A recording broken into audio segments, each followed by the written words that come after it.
अमळनेर तालुक्यात वादळी वाऱ्यामुळे झालेल्या शेती पिकांच्या नुकसानीचे पंचनामे करून शेतकऱ्यांना नुकसान भरपाई देण्यात यावी अशी मागणी अमळनेर शहर व तालुका काँग्रेसतर्फे निवेदनातून करण्यात आली आहे। अमळनेर तालुक्यात 19 मार्च रोजी आलेल्या वादळी वाऱ्यामुळे संपूर्ण तालुक्यातील शेतकऱ्यांचे शेतातील उभे आडवे पडून मोठे नुकसान झाले आहे। त्यात मका, गहू, दादर, बाजरी, ज्वारी, हरभरा तसेच कांदा, टोमॅटो आणि आंब्याचे देखील नुकसान झाले आहे। अमळनेर तालुक्यातील पूर्वेकडील पातोंडा, नांदरी, खौशी, पिंपळी, दहिवद, मडगव्हाण, गंगापुरी या भागात मका, गहू, दादर, ज्वारी, बाजरीच्या पिकांचा शेतकऱ्यांच्या तोंडात आलेला घास हिरावला गेला आहे। तालुक्यातील मका, दादर, बाजरी, ज्वारीचे पीक वादळी वाऱ्याने पूर्णतः आडवे झालेले असल्याने ते उभे राहण्याची शक्यता नाही। तसेच गहू कापणीस आलेला असल्याने पांढरा पोट्या पडण्याची भीती आहे व हरभरा देखील पक्व झालेला असल्याने त्याचे घाटे जमिनीवर गळून पडलेले आहेत। शेतकऱ्यांच्या उत्पादनाचे 75% नुकसान झालेले आहे। तालुक्यातील शेतकरी पूर्णपणे हवालदिल झालेला आहे। यासह अमळनेर तालुक्यातील मांडळ, चिमनपुरी, पिंपळे खुर्द, पिंपळे बुद्रुक, आटाळे, वाघोदा, शिरसाळे, आरडी, शहापूर यांसह संपूर्ण तालुक्यात जास्त प्रमाणात नुकसान झाले आहे। त्यांचे पंचनामे करून शेतकऱ्यांना नुकसान भरपाई देण्यात यावी अशी मागणी केली आहे। निवेदन देताना तालुकाध्यक्ष भागवत सूर्यवंशी, शहराध्यक्ष गजेंद्र साळुंखे, संदीप घोरपडे, प्राध्यापक श्याम पवार, मनोज पाटील, लोटन चौधरी यांच्यासह काँग्रेसचे पदाधिकारी उपस्थित होते।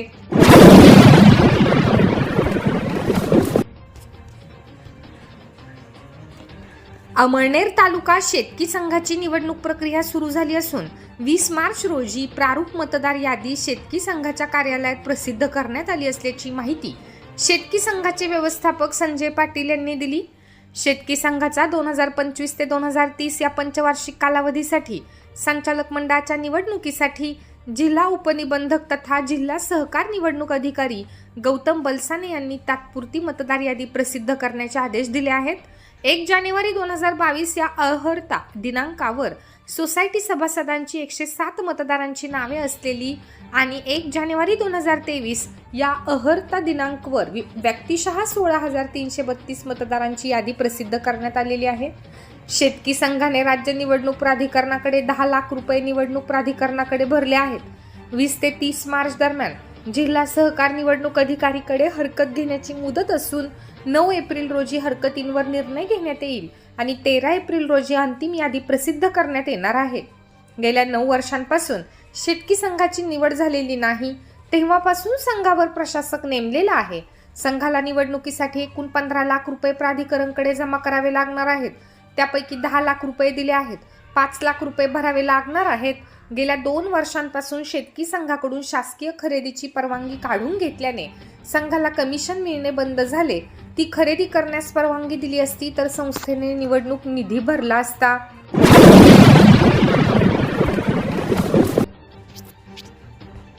गेल्या काही दिवसांपासून सुरू असलेल्या घनकचरा व्यवस्थापन कामगार आणि ठेकेदार मधील वाद तडजोडी अंतर्गत मिटला आहे। अमळनेर नगर परिषदेच्या घनकचरा व्यवस्थापनातील कंत्राटी 60 कामगारांना ठेकेदाराने गेल्या 4 वर्षांपासून EPF ची रक्कम दिलेली नाही अशी तक्रार करण्यात आली होती। या कामगारांनी मुख्याधिकारी PF सह आयुक्त, जिल्हाधिकारी, माजी आमदार शिरीष चौधरी यांच्याकडे तक्रारी केल्या होत्या। नगरसेवक नावेद शेख यांनी देखील कामगारांची बाजू घेत न्याय मिळत नाही तोपर्यंत ठेकेदाराचे बिल, सुरक्षा रक्कम देऊ नये अशी मागणी केली होती। दोघांचे वाद मिटवण्यासाठी 2-3 बैठका फिसकटल्या। अखेरीस माजी आमदार शिरीष चौधरी यांच्या निर्देशानुसार पालिकेच्या सभागृहात 20 रोजी बैठक झाली। त्यात नगराध्यक्ष डॉक्टर परीक्षित बाविस्कर, नगरसेवक अनिल महाजन, मुख्याधिकारी गणेश शिंदे, आरोग्य निरीक्षक संतोष जाधव, ठेकेदार रामदास पवार, सुपरवायझर खलील शेख, मेहुल बिराडे यांच्यासह कामगारांची बैठक झाली। ठेकेदाराने मागील PFच्या मोबदल्यात कामगारांच्या बँक खात्यात प्रत्येकी 25,000 रुपये जमा करून यापुढे वेतन बँक खात्यात जमा करावे असे सर्वानुमते ठरले। यानंतर कामगारांची कोणतीही तक्रार राहणार नाही। कर्मचारी आणि ठेकेदारातील वाद मिटवण्यासाठी संजय पाटील, नावेद शेख, पंकज चौधरी यांचे सहकार्य लाभले।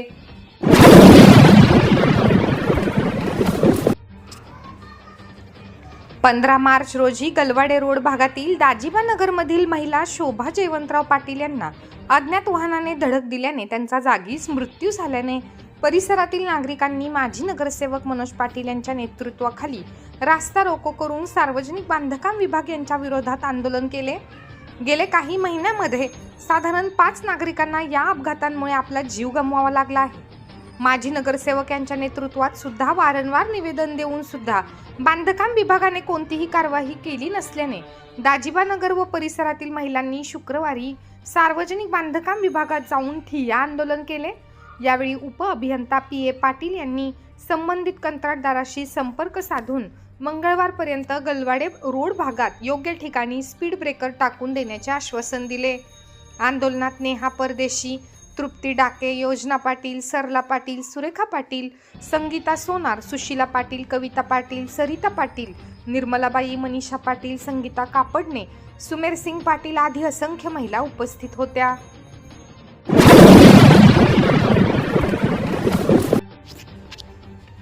अमळनेर तालुक्यातील शिरूड येथील विविध कार्यकारी सोसायटीच्या चेअरमनपदी अरुण मनसाराम पाटील यांची तर व्हाईस चेअरमनपदी सविताताई हरिश्चंद्र पाटील यांची बिनविरोध निवड झाली.